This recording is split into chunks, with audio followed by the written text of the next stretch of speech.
HRN listeners. As we celebrate our 15th year, we are deepening our commitment to giving voice to the next generation of food systems storytellers, and we need your help.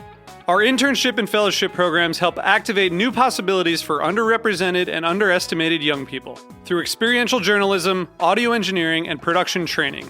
Through these unique programs, HRN helps food equity stewards build essential workforce readiness skills that expand their potential and foster economic mobility.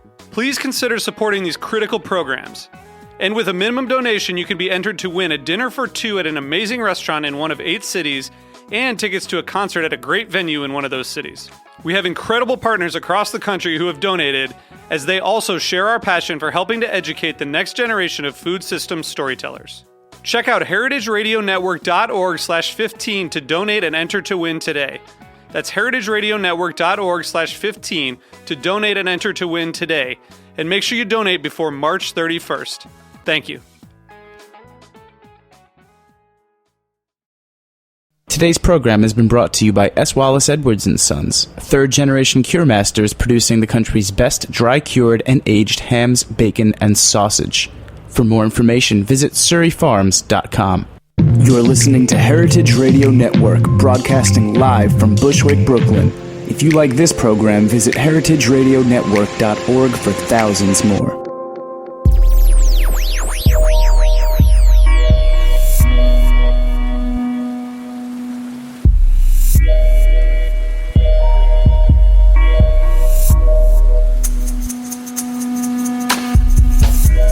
Thank you out there for tuning in to the Heritage Radio Network. You are listening to the Farm Report, and I'm your host, Erin Fairbanks. And this week we are getting ready for Pig Island.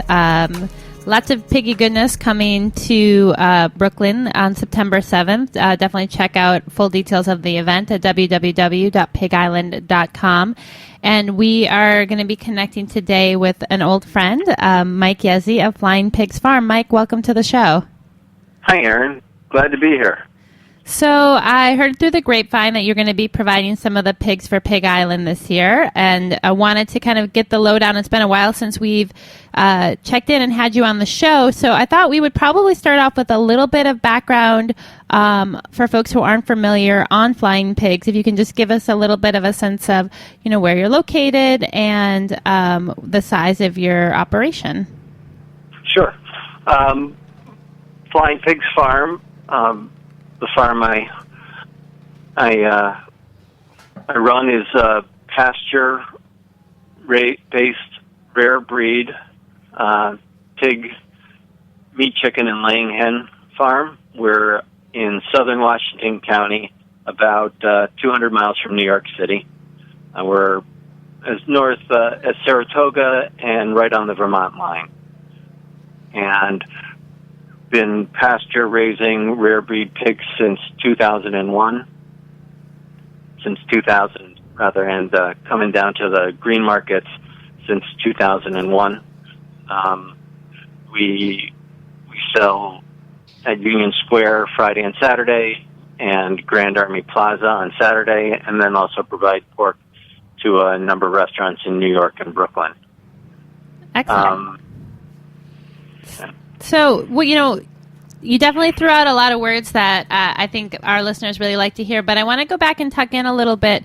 Now, you said that you're raising not just heritage pigs, but rare breed heritage pigs. So what's the difference? What does one mean? What are we getting when we're talking about a rare breed pig? Sure. A heritage breed pig is a pig that was around, say, 150, 200 years ago. A lot of them came from, England. Most of the breeds that we raise did. The Tamworth, which is a reddish pig with straight up ears, or the large black, which is an all black pig with floppy ears, with lop ears that cover their eyes. And then there's the Gloucestershire Old Spot, which is sort of a white, pinkish pig with big black spots, sort of your classic storybook pig.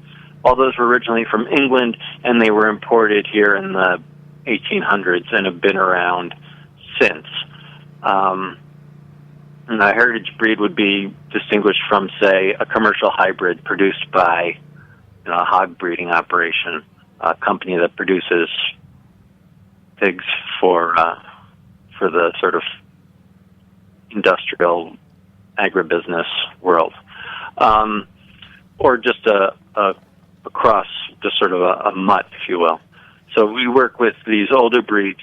We also work with one breed that is from the United States, the Ossabaw, and these pigs were around for 150 years, but so were a lot of the pigs that are used in the the confinement operations or in the bigger operations, the Yorkshire, the Duroc, the Berkshire, who have been had a little more selective breeding put on them so that they might grow a little faster or be a little meatier or less fatty.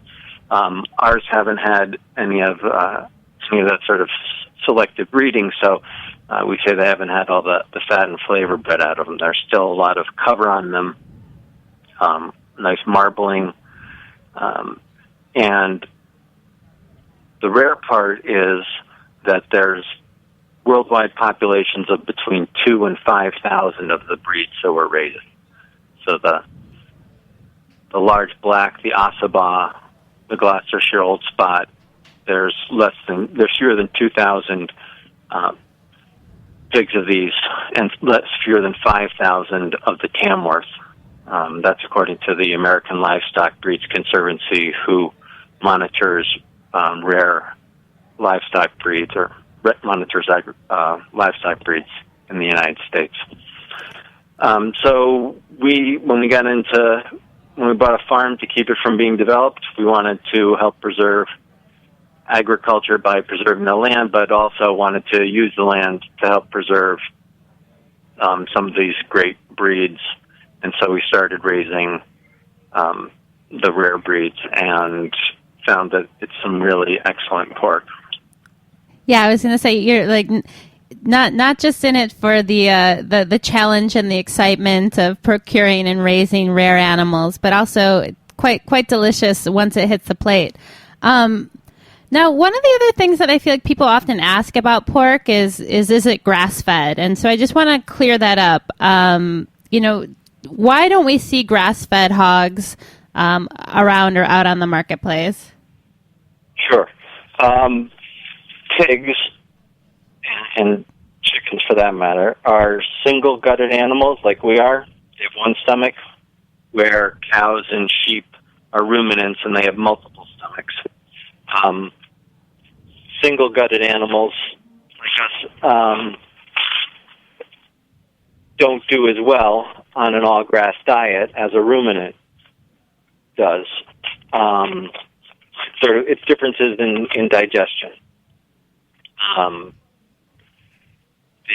The ruminants, the grass ferments in their stomach, and they get a lot of nutrients from that fermentation process, where humans, pigs, and chickens don't have that process, so they aren't able to get as much nutrients from an all-grass diet, just like eating salad all the time. You can get all you need if you're able to put together that sort of, be selective to get all the protein and vitamins and everything you need. But it's a challenge when you're in a pasture. Furthermore, the big challenge with pigs is they go from a 2-pound piglet when they're born to a 250 or 300-pound pig in 7 months. So in order to get enough calories to sustain that rate of growth, you need a high-calorie source, and it's hard to do that on grass alone. I think it's impossible to do it on grass alone. You can get a pig to grow on grass alone, but you're not going to get that. You're not going to get it to be 250 pounds in 7 months. It's going to take a couple years, if that. Right. And to be clear, no one's really doing that. I mean, no one's doing it on any scale. Somebody might have, a few pigs, 5, 10, 20 pigs that they're rotating through large paddocks of very good pasture. But I don't know of anybody who's raising 1,000 pigs a year on an all grass diet. Right. There, and it's harder in the Northeast. We have a very short growing season. There's challenges just for availability, even if one were to do an all grass. Yeah, I mean, what do you do in the winter, right?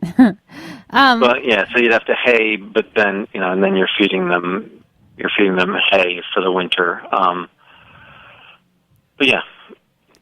So the other thing that I want to just kind of get out of the way is the organic conversation, because I think that's another thing that people are being told more and more to ask for in their meat choices, but like you're not seeing pasture fed, grass fed, not pasture fed, but grass fed pigs. You're also not seeing many organic hogs out there. And I'm wondering if you can tell us a little bit about, why that is and how you guys kind of made that decision for your farm. Sure. I like the organic certification and the ideas behind it, putting less chemical and synthetic product burden on the land we're raising crops is a great thing and a goal that we want to move towards. But one of the issues we face is we buy in our feed, and we go through about 6 to 10 tons of feed a week. And we probably buy a couple $100,000 worth of feed a year. And that's just one of the costs we have, because we're pastured. It's more land and labor intensive. Spring, summer, and fall, we're moving the pigs to fresh paddocks regularly. So there's a lot of costs in there. We have a high-priced product because all of our costs are in there, but organic feed would cost 50 to 100% more. So that would be a big increase in our costs, and we're not really able to absorb that. And because we're already have a high cost of production, we bought land to keep it from being developed. We're pasture-based, so we're moving them a lot, so it's and because of that, we're not able to increase our prices to cover the cost of organic. And then there's also the availability of it. Having a source that can bring me 6 to 12 tons of organic feed every week would be another challenge. So there's a cost issue and availability issue, I think, are the main challenges we face for growing organic. Then there's also, pigs are rooting around outside. They're prone to, they can get parasites, and there are some organic treatments for that. They're also prone to pneumonia in wet weather, spring and fall, and or they can just get sick. And so we treat it like my approach to taking care of my kids. If I have an animal that gets sick, I'll treat it with the appropriate medicine until it's healthy, and then I'll stop. And under the organic rules, I wouldn't be able to use certain medicines, and then the pig would either might have to use a less effective therapy, or not sell it off, and or have it as a non-organic group, right? And that's sort of a logistical Yeah, from a management perspective, a kind of a complication. Well, I think like the best way that I feel like you've actually described it to me is like in any population, whether it's a group of school kids or a group of farm animals, at any given point, you're going to have a couple of animals who, aren't feeling so great or who catch something and are going to need to be treated. And so I guess operating outside the organic certification process, you definitely have more options. And with regards to treatment, with regards to access to grain, I mean, you're kind of touching on some issues with regards to the broader, agricultural infrastructure that exists up in Washington County. And I want to talk a little bit about that after we come back from the break. So if you can just hang tight one sec, we're going to take a short break and we'll come back. We'll talk a little bit more about the support systems that allow the farm to operate and where it's working well and maybe where there's some opportunity for improvement. So stick with us. You're listening to the Farm Report on the Heritage Radio Network.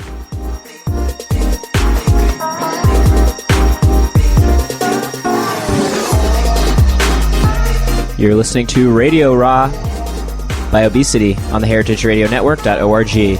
Stay tuned for more from the Farm Report.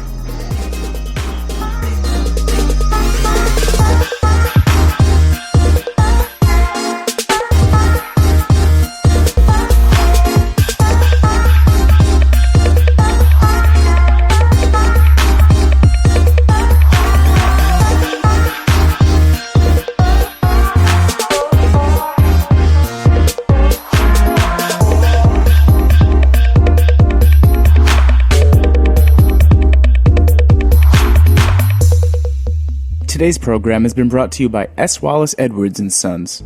Edwards Suriano hams are aged to perfection for no less than 400 days and hickory smoked to achieve a deep mahogany color. The Edwards name is well known for its world-class aged and cured meats.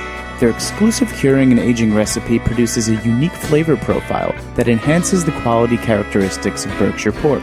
Optimum amounts of pure white fat marbling contribute to a flavor that's a delicate, perfect balance between sweet and salty. For more information, visit www.surreyfarms.com. All right, thanks for tuning in. We are back. You're listening to the Farm Report. I'm on the line with Mike Yezzi of Flying Pigs Farm. So, Mike, I want to touch on Washington County, as it relates to New York State more broadly, and what are some of the kind of pros and cons of producing in that area? Sure. We're very fortunate to be located where we are.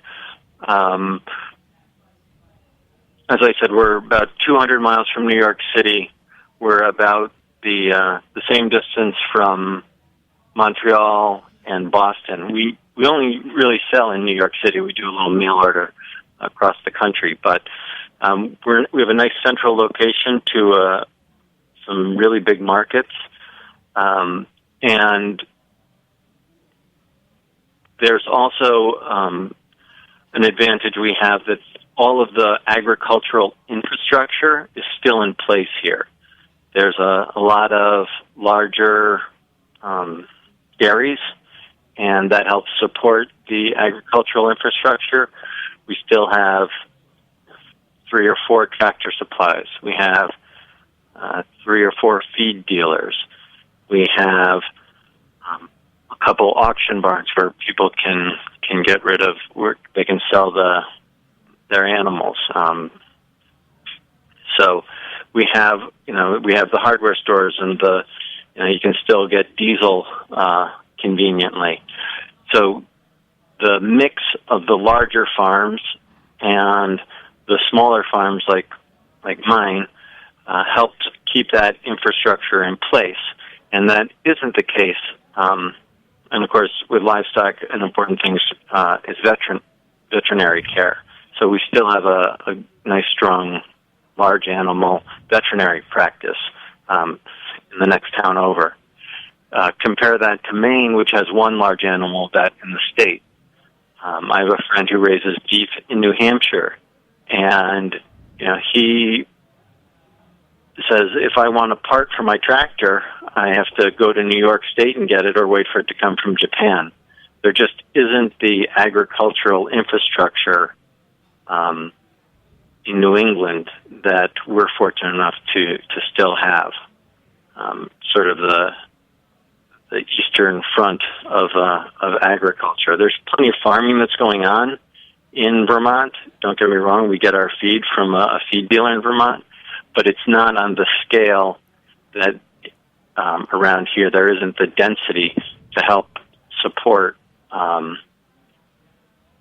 the infrastructure that we have here. So that makes it possible to do what we're doing.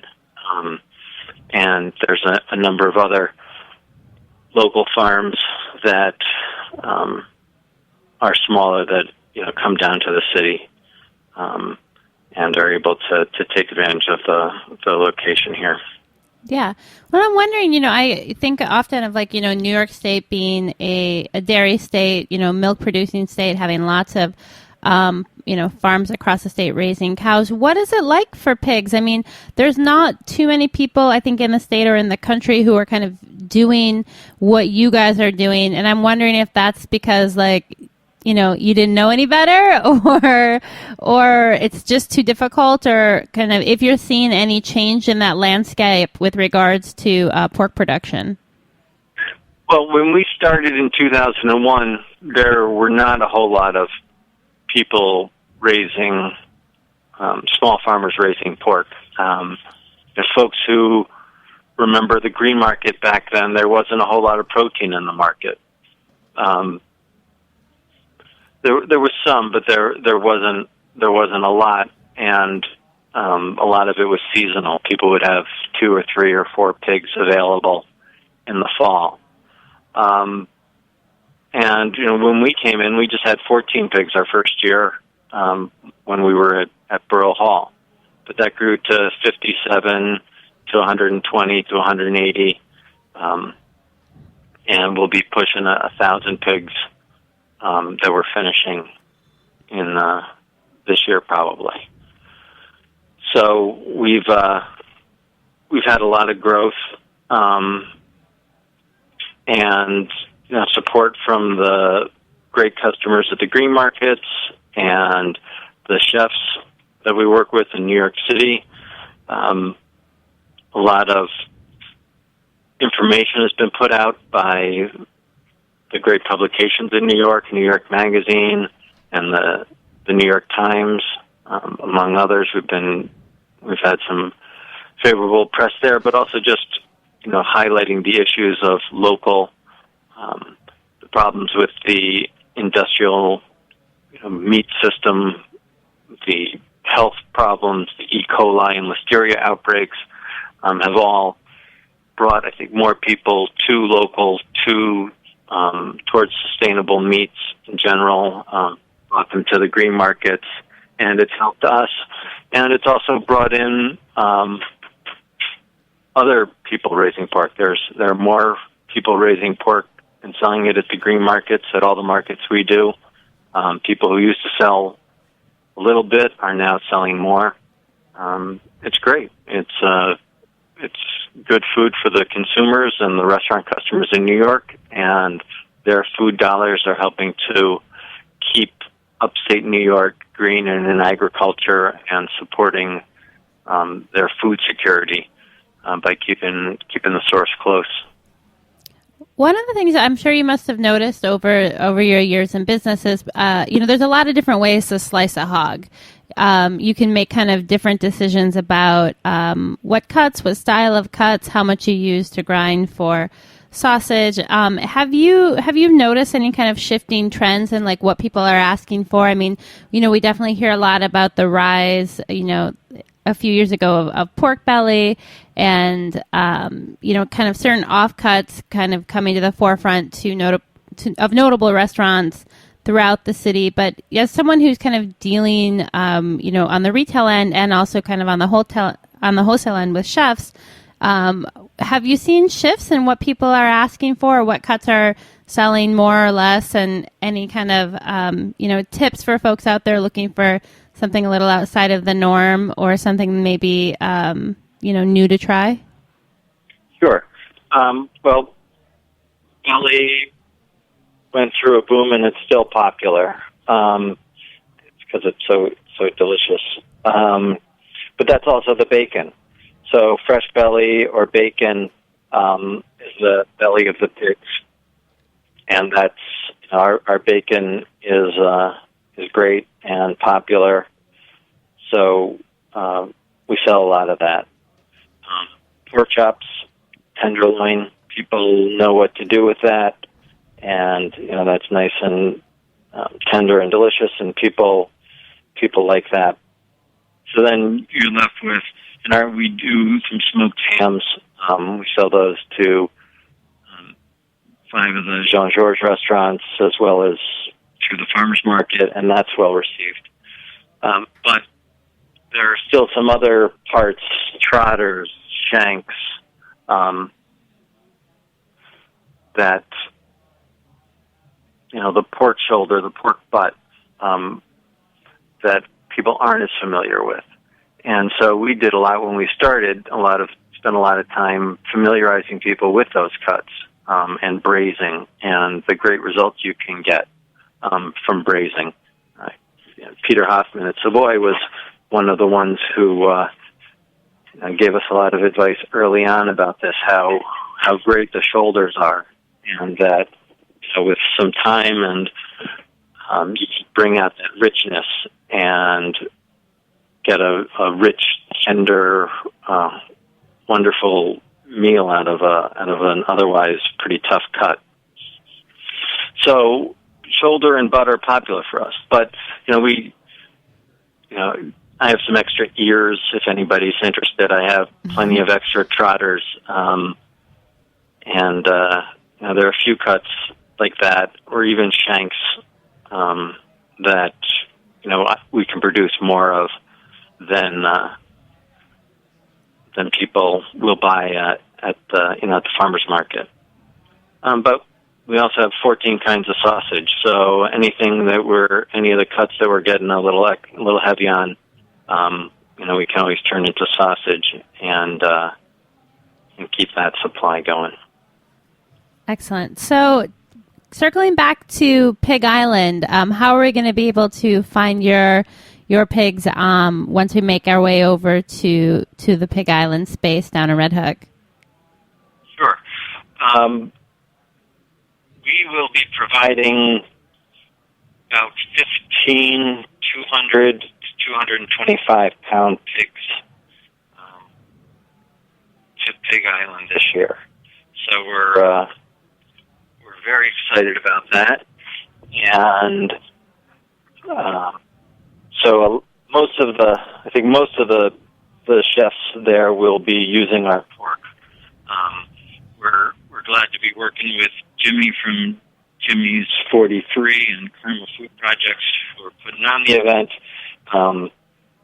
There are going to be a few other farms who will be cooking their own pigs, but most of the chefs will be using either whole pigs or cuts that we're going to be providing.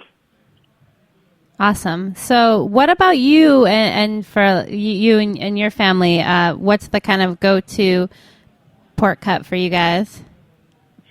Sausage is always easy. Bacon, bacon, I think, is my son Charlie's favorite food. And Jane likes a bacon and lettuce sandwich. So bacon's popular. And whether it's, bacon and eggs or just doctoring up some baked beans. I really like the blade roast, which is this little cut that's the transition cut between the loin and the front shoulder. Sometimes it's turned into country ribs, but we do a nice little 2 or 3 pound skin on boneless roast, and I think that's a great cut. You can have some sliced pork for a meal and then turn it into sandwiches or tacos for the week. Awesome. Well, Mike, thanks so much for taking some time out. I know Thursdays are a busy day. Great to get a little bit of a recap on the farm, and we'll definitely be looking for you down at Pig Island. Yeah, we'll be down there on Saturday. It's going to be in the IKEA parking lot from 11:30 to 4:30. Beer, cider, entertainment. It's a family-friendly event. It's going to be great. I'm really looking forward to being involved this year. Awesome. And see you there. Yeah, I'll see you there. Well, thanks so much for tuning in. This has been another episode of the Farm Report. That was Mike Yezzi of Flying Pigs Farm. Definitely check him out at the Union Square Markets on Friday or Saturday. Also Grand Army Plaza Market on Fridays. You can find out more about the farm by visiting their website, www.flyingpigs.com, or head on down to Red Hook September 7th for Pig Island. To get your tickets, visit www.pigisland.com. There are early bird tickets at a discounted price, also some early access, early bird that are looking good if you want to get in there ahead of the crowd. 25 different chefs. Like Mike said, tons of great pork, great New York State cider, beer, wine. So, pack up the kids, pack up, whatever you need to pack up. Although I guess you don't really need to bring much because it'll all be there. Thanks so much, as always, for tuning into the Heritage Radio Network. We are a member-supported organization, so if you like what you hear, definitely click that donate tab and become a member today. Thanks so much for listening, and keep tuned in.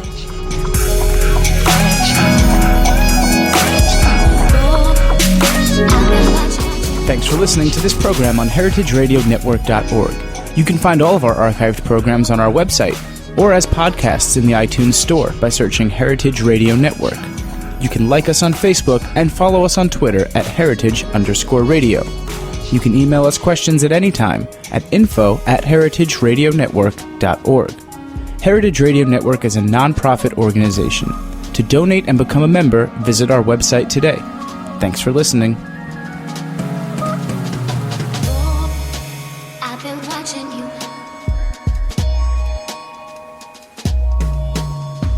Oh, I've been watching you.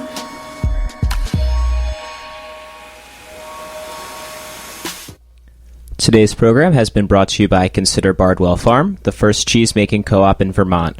For more information, visit www.considerbardwellfarm.com. You're listening to Heritage Radio Network, broadcasting live from Bushwick, Brooklyn.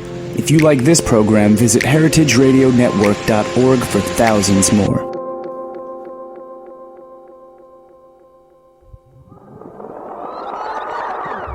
What's hot at the green market? You're about to find out now.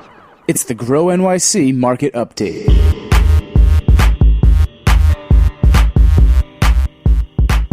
All right. Thanks so much for tuning in to another episode of the Grow NYC Market Update. We are on the line with Jean of Green Markets. Jean, where are we heading up to today? Hey, Erin. I thought I would take us over to the West 57th Street Green Market in Hell's Kitchen. It is located right along Bellesley Park on 9th Avenue between West 56th and 57th Street. And it's a Wednesday and Saturday market. It's been in the neighborhood since 1986, so it's pretty well established. And right now, it's back to school season, so sure enough, any day now the doors are going to open and the high school students are going to come back to the High School for Environmental Studies, which is right in that neighborhood. It's just a couple blocks from the market. And back in 1992, Mike Zan, who actually runs Grow NYC's environmental education program, was one of the co-founders of this school, which opened in response to a growing consciousness around environmental issues. So it's great the school is thriving, and it's right by the market. So you will see more high school students in the neighborhood in the coming weeks. But today, in addition to the selection of fresh fruits and vegetables that are available at the market, it's a seasonal market, so it's open from about the end of April through the first week, the week before Christmas. The market also offers textile and food scrap collection for recycling every Saturday. So the West 57th Street Market is a really great example just of how a green market can transform open, outdoor space in the city into a neighborhood center of sustainability, and it's been doing that for years. Excellent. Well, what should we be on the lookout for with regards to, farmers or producers? Sure. So you have got Breezy Hill Orchards. They are going to bring in apples and cider donuts. There's really great stone fruit from Toigo Orchard. There are eggs and fresh pasta from Knollcrest, baked goods from Meredith's Bakery. On Wednesdays, Central Valley Farm is there bringing in raw milk cheeses from Hunterdon County, New Jersey. And then on Saturdays, Garden of Spices is there offering pastured eggs, chicken, pork, duck, and and vegetables. And then the main vegetable producer at this market is Morgowich Produce. And they have a really terrific, huge selection of very affordable fresh vegetables grown on their family farm in the Black Dirt region of Orange County. And if you've never met him before, the farmer, Joe Morgowich, he's wonderful. He's a terrific farmer, but he's also very committed to the Green Market program. So he is the chair of our Farmer Consumer Advisory Committee, which is an elected body that meets monthly to discuss the markets and our community of producers and customers. So he kind of heads that up these days. And then a lesser-known fact, is that Joe is also a star polka dancer, and I've seen him dance before. He's amazing. But every year in the town Pine Island, which is in Orange County in the Black Dirt region where his farm is, there's the Pine Island Onion Festival, and it happens to be taking place this Sunday, September 1st. So there will be polka dancing, and word has it you'll be able to see Joe in action. So if you feel like making a little upstate trip, I highly recommend it. I've been before, and there's pie, there's beer, there's lots of dancing, and neighbors kind of getting together. Oh, man, sounds like a low-risk trip. Yeah, it's a good scene. Well, what else should folks be on the lookout up in the neighborhood? What's good to check out? Yeah, so, it's close to Times Square. It's close to the Time Warner Center if you want to do some shopping. But my favorite thing to do is it's a great stop before you hit up Central Park. So you can go to the market, get some provisions for a picnic, some bread, cheese, apples, and then head over and get in on that kind of southwest corner and go and explore the park, which is beautiful in the last days of summer and obviously a really nice place to watch the season change into fall. But I've also often found myself over in that neighborhood. There are a lot of doctors' offices around. There's Roosevelt and St. Luke's hospitals are right there. So it's great if you want to, you're going to go see your doctor, you can kind of pick up some stuff for dinner either before or after your appointment. So it's convenient as well. Awesome. Well, definitely sounds it sounds like you could have a variety of experiences in the market. Right. What else do you guys have going on? What else should we be keeping our calendar clear for? Sure. Well, of course, this Monday is Labor Day, which is hard to believe, but Union Square is going to be open. That's our only Monday market that's open. So if you want to pick up some stuff to grill, some vegetables to make a salad to take to a picnic, definitely stop on by Union Square. All the farmers are going to be there. At 57th Street, if you want to stop by the market I was just talking about, they're having a puppy portrait day on Saturday, September 7th, so you can bring your dog to the market and take some cute photos in front of a markety backdrop. And then we're having a back-to-school event at Union Square on Monday, September 9th. So people can definitely come down. There will be kids cooking demos, giveaways, tips on how to make a healthy school lunch with ingredients from the market. And then moving on a little bit later into September, Sunday, September 15th, there's going to be a salsa competition at Tompkins that's a Sunday market in the East Village. So if you think you have a really stellar salsa recipe, I highly recommend bringing it and showing everybody what you've got. And then we've got a bunch of book signings lined up at Union Square through the fall, really exciting events. So I encourage everyone to check out either your neighborhood market webpage to figure out what's going on or just take a look at our Green Market events page and figure out what we're doing all over the city. Awesome. Jean, thank you so much for giving us the update. Thanks. For folks who want to find out more about what's happening, definitely check them out at www.grownyc.org/ourmarkets. You can find out all the info there on everything that Jean mentioned, additional cooking demos, book signings, giveaways, and get the lowdown on your neighborhood green market. Also, make sure to check them out on your favorite social media stream. You can find them on Facebook, Twitter, Instagram. What else? There's so many. Check them out. Lots of great food pics. And stay tuned in, of course, every Thursday for the market update. Teach me something new.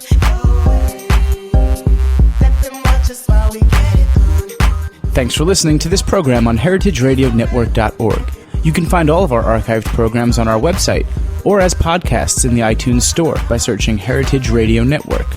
You can like us on Facebook and follow us on Twitter at @heritage_radio. You can email us questions at any time at info@heritageradionetwork.org.